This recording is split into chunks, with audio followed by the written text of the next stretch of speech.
আজ আমি একটা ভ্যানিলা কেক বানিয়ে দেখাবো। দেখেন কি সুন্দর, আজকে ব্লেন্ডারে ব্লেন্ড করে এই ভ্যানিলা কেকটা বানিয়েছি।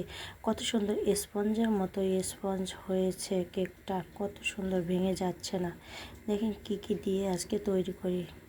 আজকে একটা কাপের সাহায্যে আমি কাপের মেজারমেন্ট করে নিয়েছি। একটা কাপ, এই যে এটা 1 কাপ নিয়েছি ময়দা, আর হাফ কাপেরও একটু বেশি নিয়েছি গুঁড়া দুধ, বেকিং পাউডার নিয়েছি যে 1 চা চামচ।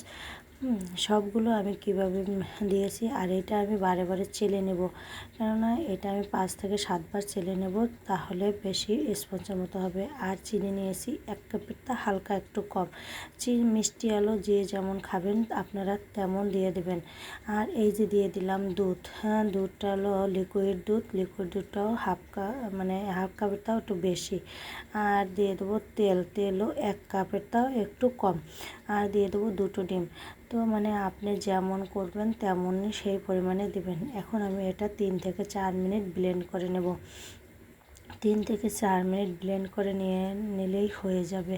তা আমি একটা এলাচ দিয়ে দিছি, যদি আমার ঘরে ভ্যানিলা এসেন্স ছিল না, তাই ডিমের গন্ধ যদি চলে আসে এই জন্য একটা এলাচ দিয়ে দিছি।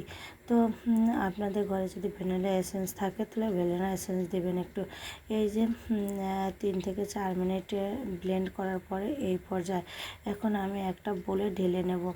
তো একটা বোলে ঢেলে নেওয়ার পরে আর বাকি উপকরণগুলো দিয়ে দেবো। এই আমি শুকনো উপকরণগুলো আবার চেলে দেব, একসাথে সব দিয়ে দেব না। অর্ধেকটা দিয়ে আগে মেশাবো, তারপর মেশানোর পরে বাকি অর্ধেক দিয়ে দেব। তো এই যে আমার আস্তে আস্তে এটা ভালো করে মেশাতে হবে, যাতে লিকুইডটা সুন্দর করে মিশে যায়। যদি ভালো করে না মেশে তাহলে কিন্তু কেকটাও ভালো হবে না খেতে। তো আমি পরবর্তীতে সবগুলো দিয়ে দেবো। এই যে আমি বাকিটুকু চেলে নিলাম। এটা সবসময় চিন্তা করবেন যেন চেলে নেওয়া হয়, যদি না চেলে নেই তাহলে কিন্তু ভালো হবে না। 3টে উপকরণ নেই, বেশি কিছু লাগে না, অল্প সাধারণ জিনিসেই একটা সুন্দর কেক তৈরি করা যায়। আপনার যদি মেজারমেন্টটা ঠিক থাকে তাহলে কেকটা দেখবেন ঠিকঠাক হবে। আর আমি একটা যেটাই কেক বানাবো, কেক বানানোর ডাইস নিয়ে নিলাম। এটা একটু তেল ব্রাশ করে নেব।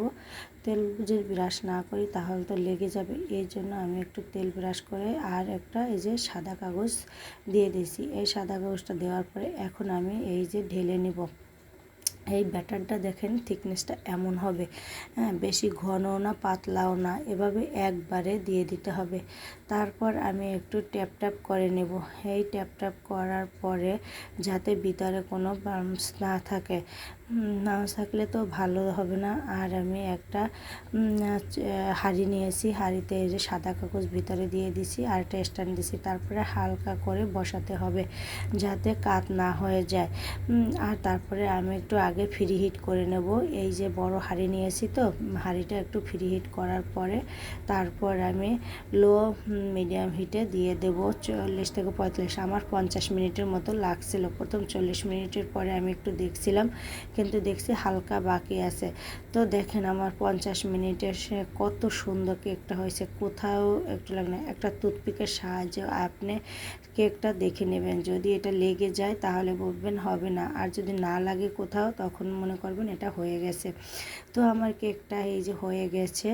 তো তারপর আমি এখন কেটে দেখাবো, ছোট ছোট করে টুকরো করে দেখাচ্ছি। দেখেন কত সুন্দর হয়েছে, ভিতরের কালারটাও আমি ভ্যানিলা করেছি। আর যদি কেউ চকলেট দিয়ে করতে চান তাহলে কোকো পাউডার বা চকলেট যে কোনো একটা দিয়ে দেবেন, যে কোনো একটা দিলেই হয়ে যাবে। আজ এই পর্যন্ত। আমার কেকের রেসিপি যদি ভালো লাগে সবাই লাইক কমেন্ট করতে ভুলবেন না, একবার শেয়ার করবেন। ধন্যবাদ সবাইকে।